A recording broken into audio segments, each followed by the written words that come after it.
Good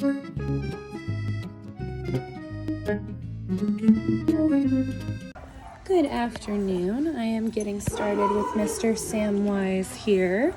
He is an absolute sweet little bean. He is, I can tell from what you're talking about, really, really nervous.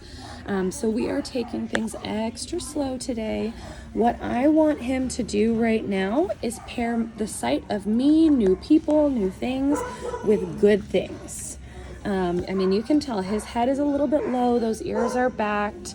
He's really hesitant about what's going on around him, but they're coming out a little bit. Those ears are popping up a smidge, so we're getting to some sort of comfort level.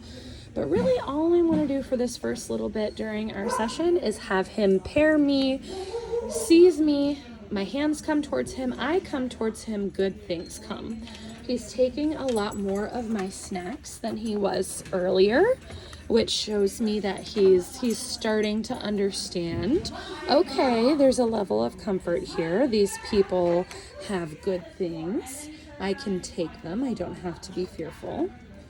And we're just going to get him out of his kennel on a slower basis. Good boy, Bubby. Oh, good sniffs. Give him the opportunity to give me some sniffs. Sniffing is a calming signal in dogs, and so is chewing and licking. Anything I can do to start naturally getting him to relax a bit is going to be a good thing. God, I love those ears. Oh, he is so sweet. But the most important thing today is just not pushing him. You know, we want to be able to use training as an opportunity to build a relationship with Samwise. And that's my goal right now. Those ears are coming up. I love it. All right. So, still in the kennel. It's only been about 2 or 3 minutes since the last video.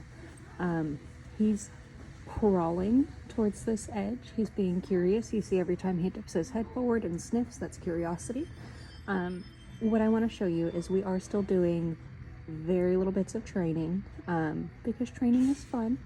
So we started with touch, which is that flat palm cue. But when I went close to him with that flat palm, he would actually end up backing up and was a little uncomfortable with it, which I understand. So instead of having a touch cue, he's going to give fist bumps. So I'm going to offer my fist. Yes. When he leans forward and sniffs, then I go and pay. I am always intentionally paying low so that I'm not reaching over his head and making him more uncomfortable. So I'll offer my fist pretty level. He can choose to engage with it. He can choose to not. It's totally up to him, but this was a much more comfortable interaction for him.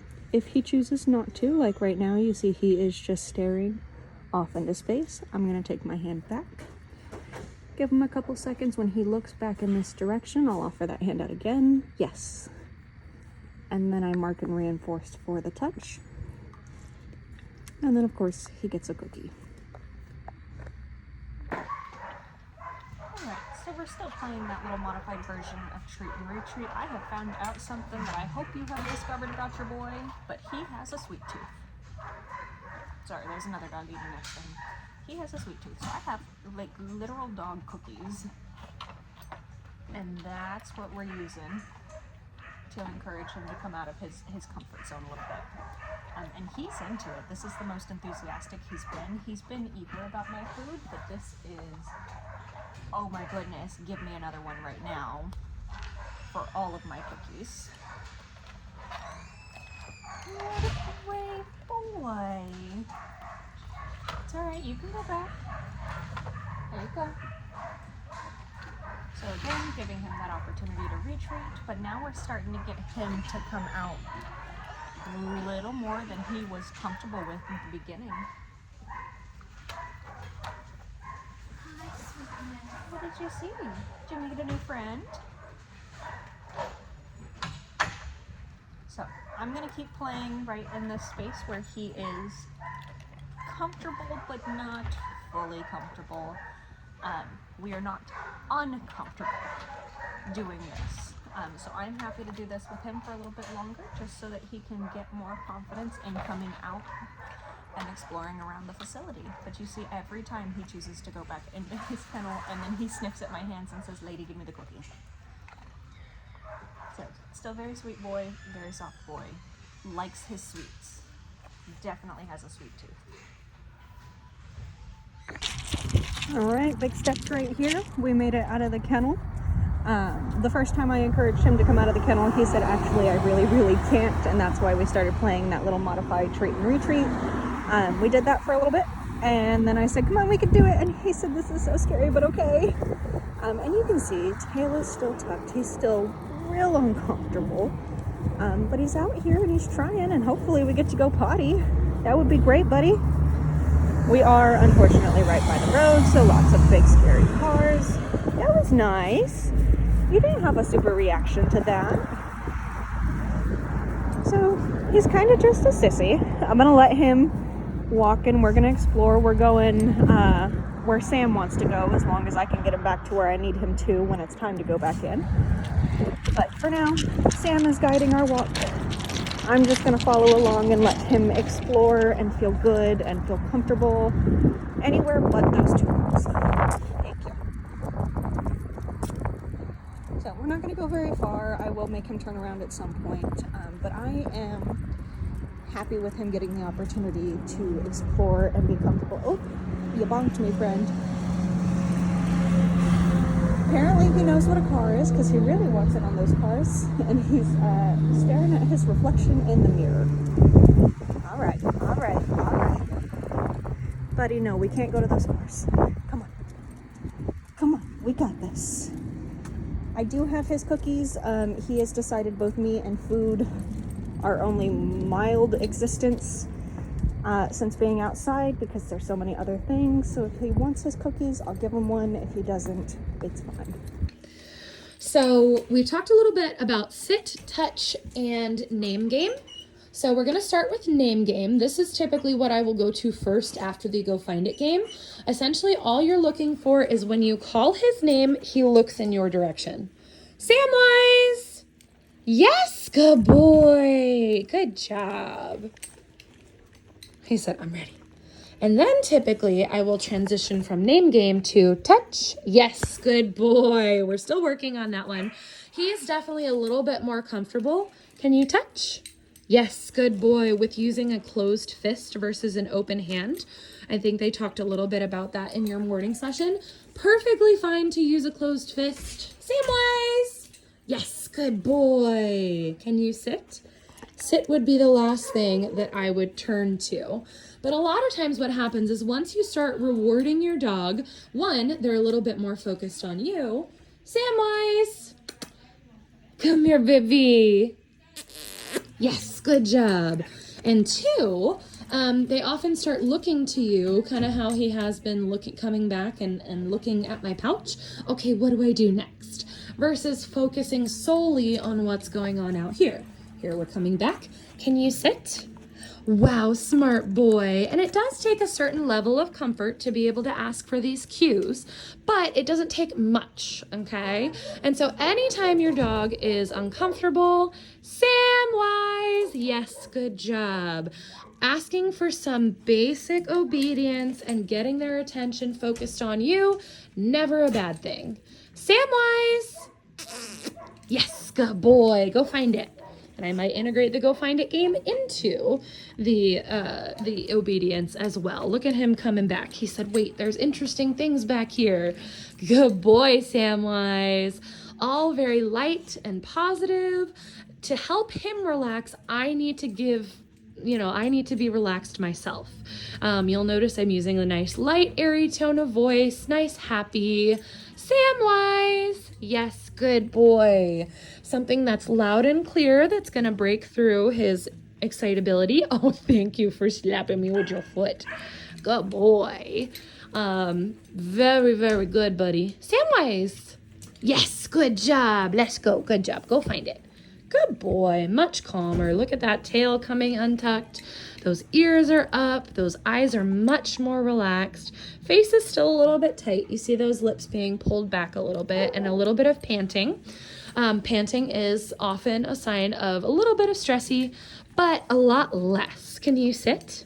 Can you down? Do you know that one? Oh, smart boy. Now we can start working on things a little bit more complex. So one thing I also like to do with my puppies, you cannot climb into my lap, sir, is work on consent testing when it comes to petting and a lot of handling. This is really, really helpful for dogs that struggle a little bit with being touched. One thing that I like to do is, if it's not required that I grab my dog, and it rarely is for the most part, I like to make it their option if we are going to interact, okay? So what I do with Samwise is I'm gonna offer him some snackies, and then I'm gonna open up my hands just like this. If he wants to come interact with me, he will. And he's chosen to a couple of times. He's still a little bit hesitant, and that's okay. What I might do is I might continue to offer him some snackies. Samwise. Yes, go find it, good boy. Open up my hands, see if he wants some loving. He said, nope, not right now. You'll notice that he thought about it. He came up to me. Now he's giving me some sniffs, but he's still not at the point where he's fully comfortable with me giving him a lot of scritches, and that's okay. I like to, once my dog is comfortable, repeatedly do consent tests throughout my time with them, Samwise, to check and see if interaction and me loving on them is something that they want. Samwise, come here, Bubby. Yes, go find it. This really helps to help our dogs feel comfortable, and also help them to understand that we will respect their boundaries if they don't want to be pet right in this second. It also helps them to prevent continued escalation. So especially with cattle dogs, they tend to use their mouth a lot to communicate. A lot of times that's, something we don't necessarily want them to feel they have to escalate to. But if we're continuing to pet them and it's something they don't want, continuing to interact with them in a way that they don't like, they're going to feel the need to escalate that. And so it's going to be very important that we watch his body language, we listen to his cues, and we let him tell us how he's feeling and what he wants. Listening to that is very, very important and a great way to start building trust together. Hi. Oh, good boy. So he's starting to lean into my hand just a little bit. For the pets, every little bit what I'm doing is I'm opening my hand back up, and if he leans back into it, I continue petting him. If not, I let him walk away. You want a snacky? He said, I'm more interested in the snackies. There you go, Bubby. You want some nubbins? Lean into it. Oh, there's a snack. Scratch, scratch. Open it up. Give him the opportunity. He said, I kind of want to put my paw up there. Good boy. He likes to hold paws, and that's very sweet. Give him the opportunity to walk away. Good boy. What I'm typically looking for is my dog leaning into my hand. Are they asking for more pets? Are they wanting more interaction? Yes, good boy. Hi. Oh, these just scratches the ears. Oh, good boy. Oh, yes. Good job. Notice how he nudged my hand a little bit there. He said, wait, keep going. There we go. Now he said, that's nice. Good job. But checking in consistently, making sure that this is something he still wants from me. Watching his body language, those ears are nice and relaxed, those lips are nice and relaxed, his eyes are soft. Oh, good boy. Here you go. You want another snacky? You such good boy, mister. You such good boy, huh? He said, and now I want the interaction to end. I'm gonna walk away, okay? Consent cues are so important with nervous dogs. They give us the opportunity to slow it down, read their body language, and make sure that we are listening to what they're trying to tell us. Like now he's leaning onto me, he's pushing his back end into me, he's showing me that there's a level of comfort for us. And I think that's awesome. We've built that trust already. So one other thing I wanted to chat with you guys, yes, Samwise, good job. Chat with you guys about today is something called the Look at That game. So it goes by many different names. It's known as the Look at That game, the Engage Disengage game. But essentially what it is it's a formalized game that works on, can you down? Oh, he said that's stupid. Down. That works on, sit, down. counter conditioning your dogs to reactivity. And reactivity can mean a lot of different things. It can mean your dog is nervous and fearful, but it can also just mean that they're overexcited and over aroused. Yes, Samwise, good boy. So essentially what it looks like, and let me tilt the camera so you can see a little bit better what he's doing, is I am going to pair the stimuli, yes, good boy, of the sound of the other dogs. We're not even talking about the sight of the other dogs yet. I'm going to pair that stimuli with something good, the treat. I'm also, yes, good job, going to reward him for engaging calmly, yes, with the stimuli, as long as he's not barking, not jumping. Yes, Samwise, good boy. And then I'm gonna mark that calm behavior with a yes, good boy. Yes to him means you're doing a good job, continue that behavior, plus good things are coming. So you're seeing him engage with the noise, yes, good boy. And then you saw him disengage. What he learns is I can engage calmly, I can check out what we're doing, yes, good boy, and then I can disengage. Sometimes I might need to prompt that disengagement a little bit. Yes, good boy, that was good. So he thought about jumping up there and then he hopped down. That was very good boy. Hearing those noises, yes, good boy, nice and calm, disengaging, good job. Engaging in a nice calm way, yes, good boy, disengaging, good job. And a lot of people want to just kind of throw their dogs into a situation here. Like, you know, what if I go out and show him a group of dogs and we watch those? The biggest thing about this is you have to be able to get some sort of calm engagement and then ideally some sort of disengagement eventually with this game, okay? And so you want to set your dog up for success. Distance and barriers, especially with a dog that has some sort of reactivity, is going to be helpful to be able to set your dog up for success and help them remain calm